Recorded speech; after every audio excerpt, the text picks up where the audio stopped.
Hello and welcome back to our channel. This week is jumping week. So I have just arrived in the yard and it is time to get my course set up and get Harry in and get him tacked up. So I have just set up the course for today. We have a bounce and Harry's never actually done a bounce before. Mostly because he's just so uncoordinated. He falls over a lot and gets his legs in a tangle. So it might not be that successful. But he has been doing his canter poles and yeah, we've got to have a go at some point. So we're gonna have a go at that. We also have a little double. I'm going to do a little cross pull into an upright. Again, it's just coordination, getting his legs in the right place at the right time, not burying himself, not going too long, and obviously getting to the second element without falling over. And then yeah, finally we have some barrels. Now we've had some barrels in the yard car park for months and I have been eyeing them up, and today I decided to drag them into the arena and I've set them up and Harry's going to have a go jumping them. So yeah, we shall see how that goes. But yeah, I'm just gonna go bring them from the field now, and then yeah, I'm gonna meet you in the arena and we shall kick off with jumping boot camp. So yeah, see you there. So I thought I'd just start with showing you how I teach horses to jump barrels. Barrels are one of the funny ones that if you've not seen them before, it can be quite daunting. So I just like to teach it in stages, which is what I'm going to show you now. So I always like to start off with 2 barrels and I just set them up with a gap in between and I just simply ask the horse to walk through the gap. Nice and easy, not too pressured. I then move on to trotting through the gap. As you can see, Harry's already starting to jump through it. The next step is I then move the barrels closer together, make the gap a little bit smaller, and Harry starts jumping over the height of the barrels, knocking them over. And then finally, once the horse is comfortable with that, I then move the barrels together.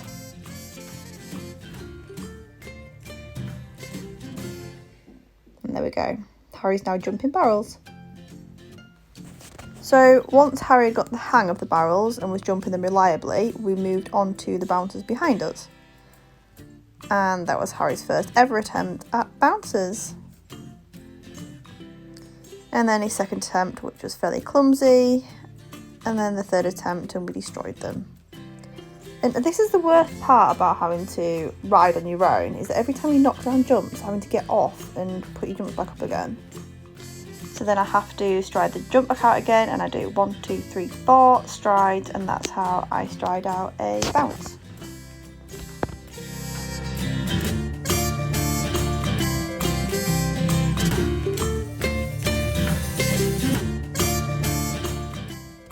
But after knocking the fence down, he does seem to have learnt from his mistake and he jumps this one a lot better. So at least he's showing progress, which is all we're after.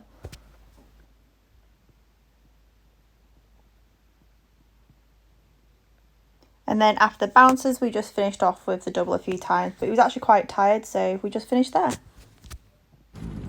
Who's that? Is that your girlfriend? Is it? Go on then.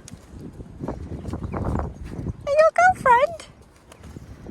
Yes, Bonnie. So it's day 2 of jumping and I have just arrived at the yard. It is early in the morning because I need to ride before work. My course is already set. I just moved the jumps around last night. So I've got 3 like just individual fences and the barrels just to continue on from yesterday. The setup at crosses at the moment, which I'll show you soon. Once we've done the crosses, I'll be moving them to uprights and we'll be doing a few little spreads. But essentially today I just want to work on cantering into fences. We don't do a lot of cantering into fence at the moment. It's just been all trot jumping so far, just because, as I keep saying, coordination has just not been on our side. But yeah, we did a bit of canter jump yesterday and today we're going to push on and do a bit more of that. So that's exciting because I'm normally really nervous about cantering into fences, which I'll go into more detail about later. But yeah, so once we've done the round of cross poles. We're then going to put them up, and we'll be doing just a round of slightly larger fences. I'm probably working over fences of probably, don't know, 80 to 90 centimetres at the moment is where Harry's probably at his highest. So yeah, we can do a bit of that and we'll see how it goes. So I will see you in the arena very soon. Bye.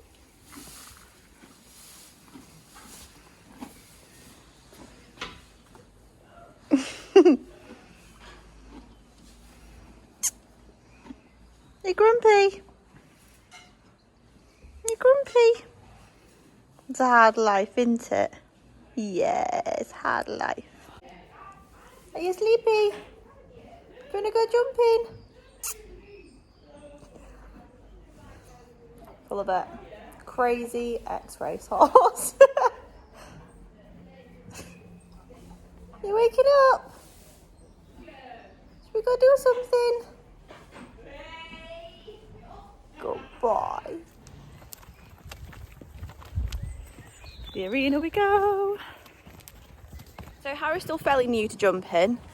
He did jump a little bit when he was racing. He raced 7 times. I think 4 of them were flat and 3 of them were over hurdles. So he has hurdled, but that doesn't exactly help us, because at the moment his technique is to jump really long and flat and more through his fences rather than making that nice shape going up and over.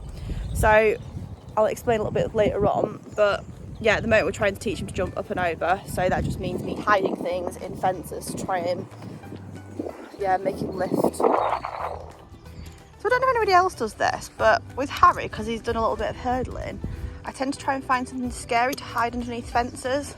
It just makes him kind of lift up over the fence a bit more rather than just running straight through them.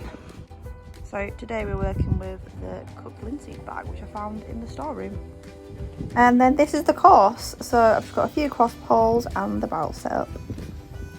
So we started off the session with some flat work, and then we moved on to the course, which was just a couple of cross poles just to warm up over. And straight away I picked up the canter and just started working on the rhythm. And I'm actually really happy with how he's jumping these. He's taken up a nice distance away from the fence. He has a tendency to bury himself and get too close to the fences. Although he didn't get that canter lead then, so that was a bit of a shame, but you can't have everything. And then coming up, we've got our first canter into the barrels. So super proud was there. Brake pants on. Good boy.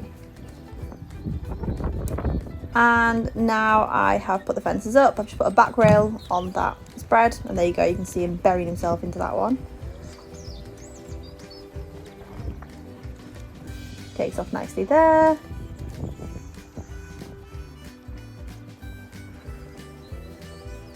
And then do we get the correct canter lead? Yes we do! Clever boy, Harry. And now I'm going to shut up and just let you enjoy watching Harry jump.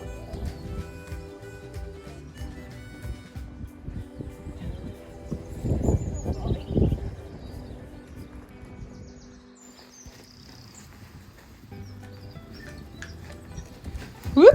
Left behind. Let's get a replay on that. Beautiful. Look at my face.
So we have just finished the jumping and oh my god, Harry has changed so much like over winter.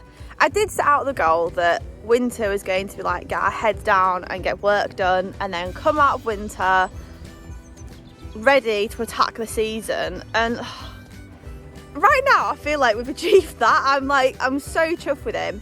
He well, if you've seen the last vlogs, his flatwork has just come on tremendously. We've been out in dressage, we've done our first novice, and then today, jumping day, I mean, hold on to your hats guys, but we jumped our first course in CANTER. Serious, I know. It's getting pretty serious. But I mean, that's just, if you knew anything about us, that is like really, that's a big achievement. I am a nervous jumper. And I don't know why, I just have this thing in my head where I feel like if I canter to a fence, I'm going to end up falling off. I feel like the horse might stop or the horse might just fall over. I've never had a horse fall over me before, but for some reason it's in my head that if I canter into a fence, that it will just keel over and we'll all end up on the floor. So yeah, today I set up a course and obviously we kicked on, got on with it, and I just had the best time and it didn't even cross my mind. And at the end, when we came out of the arena, and like now I'm reviewing it, it just occurred to me that I've just jumped like a full course of jumps in CANTER, and not once did it occur to me that Harry might fall over or I might fall off. If that is an achievement, then I don't know what is. But yeah, I'm just so pleased with us both. He just jumped brilliantly. He jumped clear, like he was just jumping well. When we first started, he just used to kick over every single fence. He flat raced 4 races and then he started hurdling. And when they hurdle, they just teach them to jump really long and flat and through the brush at the top of the fence. So then when you try and train them to show jump, they jump in the same style and just brush the legs through all the poles and nothing stays up. So generally that's one of the biggest challenges, is retraining a hurdler, is teaching them to be able to jump up, over and clean. And today he did that. Like, there was no big mistakes. There was a few little green mistakes, probably mostly on my part. But I felt like I was jumping a show jumper. And I can't remember the last time I felt like that. Especially not on one of my own horses. So I'm just on cloud 9. I tidied the whole course away with a smile on my face, and yeah, just chuffed. I'm just so impressed with him. I just feel really, really lucky at the moment to have a horse that's just going so well. I feel like I've just totally like jinxed myself by saying that, but yeah, I'm just feeling very lucky. And that's it guys, that is the end of our 2-day boot camp for jumping. Harry's going to have a few days off now. I'm going to head off to Crufts and we will see you on the next vlog. Thanks for watching. Like, comment and subscribe, and we'll see you next time.